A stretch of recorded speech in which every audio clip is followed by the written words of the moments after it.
Шуми познатия шепот от стария до новия век.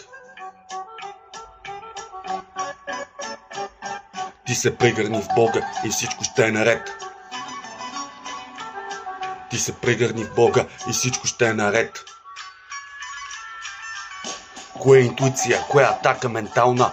Бог е любов, другото е пропаганда. Страха си го влача, я не ми налагай своя. Ускориш ли контрола, бързо излизаш от завоя. Все по-често си речем, после ще му мисля. Ако е тук и сега, по-добре го избистрям. А БДЖ с 130 от Пловдив до септември. Ма иди след това, скоростите среди сметни. Извън габаритно, що му мъти бахтори. Удобно не чуеш сърцето ти, що говори. Без време да осмисляш, а само да трупаш.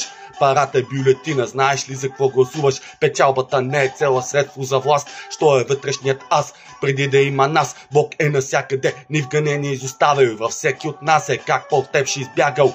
Преди да гледам тук, какво да гледам натам? Не се трие Витуша, нито Западен Балкан. Що е психотерапия без очи за природата? Там ясно се види относително на умората. Прескочихи при инфлации югославски ратове. Нали в София терористи щяха да правят актове. И рецесията помня човечеството за нули. И бруките си турахме от толкова беженци. Що сме 8 милиарда след невиждана ярост.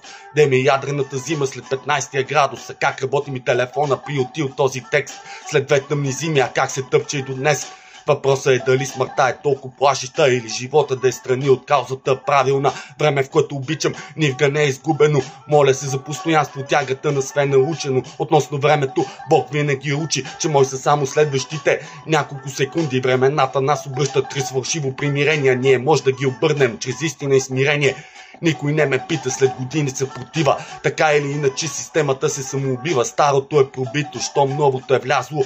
Свободната ни воля е единственото ясно. Не очаквай вместо теб решение да етикетирам и не дей ме идеализира, че това ме панира. Любовта е движение, не става с тренажора. Само делото за единство е угодно на Бога. Не ти гласим сектанство, даже ще е отлично върху всека моя дума да помислиш критично. После ти препоръчвам, на времето го остави, да сам да го видиш, кое от това се потвърди.